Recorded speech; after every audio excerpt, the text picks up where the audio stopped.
Push that rock here with some math. Let's talk about standard deviation. So in the previous video, we had this set of data. Here it is, all the collected measurements. Here it is in a frequency distribution, expressed as a table rather than a graph. And we found the mean. The mean was 6. And if we treat it as a sample, we use this symbol for sample mean. And the mean was 6. And then we found the variance. And if we treated it as a population, this was the symbol for variance. But if we treated it as a sample, then this was the symbol for variance, and this was the proper variance if these measurements came from a sample, okay? Now, what I want to talk about today is the standard deviation. And standard deviation is nothing more than the square root of the variance. So standard deviation is the square root of the variance. So in this case, it would be the square root of 17 and 1/7, and that would be approximately 4.1, because, of course, square root of 16 is 4. If we were doing a population, well, then sigma would be the symbol for the standard deviation, and we would take the square root of sigma squared. That's supposed to be a sigma, and you would get the square root of 15, and of course, that's probably about, well, it's not quite 3.9. It's a little under 3.9, but that's a good enough approximation, okay? But this is the typical deviation from the mean in the set. So you can expect measurements to typically be 4.1 units away from the mean of 6. They could be above it, they could be below it.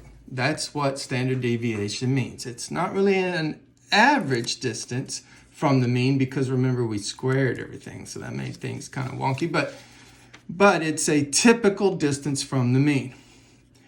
And in fact, we can kind of count on when the distribution is mound-shaped and symmetric, a huge chunk of the measurements will be within 2 standard deviations. So if I doubled this and then I added it to the mean and subtracted it from the mean, most of the data would be in there. If it's mound-shaped and symmetric, it's typically about 95% of the data is within 2 standard deviations of the mean. But if you don't know anything about the distribution, you don't know what shape it is, it could be skewed or symmetric or whatnot, you can use Chebyshev's 2SD rule. So Chebyshev's 2SD rule tells us that at least 3/4 or 75%, so at least at a bare minimum, 3/4 of the measurements will be within 2 standard deviations of the mean. Now, students have a hard time with this phrase, within 2 standard deviations of the mean, so I'm going to try to elucidate that just a little bit. So let's say being within 2 standard deviations but bigger than the mean would be x plus 2s, where s is standard deviation. So in our case, where the standard deviation 4.1 and the mean was 6, we get 6 plus, what is that, 8.2, and 6 plus 8 is what, 14.2. So 14.2 is like the upper limit of this range of measurements that are within 2 SDs of the mean, but we'd have a lower bound on that interval of measurements, and that would be the mean minus 2 standard deviations. So that'd be minus 2 times 4.1, which is what did we say that was? 8.2. So in this case, it lands us in negative land. I don't even know if those are, it depends on what type of measurements you're taking. Sometimes the negatives are perfectly legitimate. And so we'd get, well, now I got to do subtraction. This is terrible. Negative, what is that, 2.2? So that's kind of the lower bound. So what the Chebyshev says is at least 75% of the measurements are between negative 2.2 and our upper bound, which was 14.2.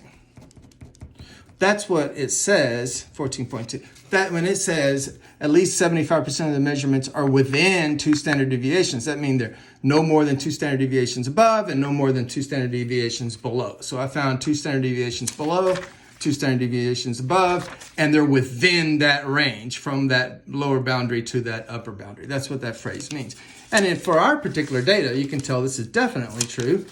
In fact, there's only one measurement that's outside that range, this measurement.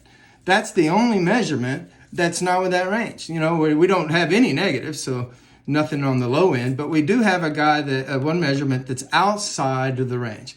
So that means that 7/8, because there's 8 things here, 7/8 of the data, this 7/8 here, these 7 of the 8,